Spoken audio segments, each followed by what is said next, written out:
সবকিছু ছবি তুলে ফেসবুকে দিতে হয় না, কিছু পার্সোনাল জিনিস থাকা লাগে, পার্সোনাল একটা area, personal space, personal life, personal charity, personal good deeds, এটা লাগবে আপনার। এটা আল্লাহ তাআলা বেশি পছন্দ করেন।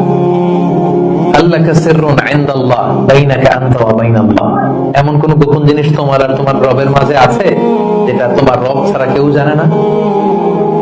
তোমার আর তোমার রবের মাঝে এরকম গোপন কোন ডিলিংস আছে যেটা কেউ জানে না? জীবনে কখনো গোপন দান করছো যেটা কেউ দেখেনি? ওইটাই কাজে লাগবে।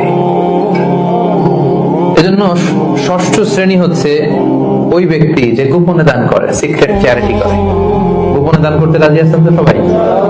নট নেসেসারি যে খুব বিগ অ্যামাউন্ট লাগবে, 1 রিঙ্গিত, কয় রিঙ্গিত, ওইটার আল্লাহ পেলে পুষে উহুদ পাহাড়ের সমান উঁচু করে আপনার আমলনামায় ঢুকাই দেবে। কটা গেল? 7 নাম্বার হচ্ছে রাজুলুন যাকারাল্লাহ খালিয়ান ফাফাদাত আইনা, যে ব্যক্তি গোপনে আল্লাহর জিকির করে, আল্লাহকে স্মরণ করে আর চোখের পানি ছাড়ে।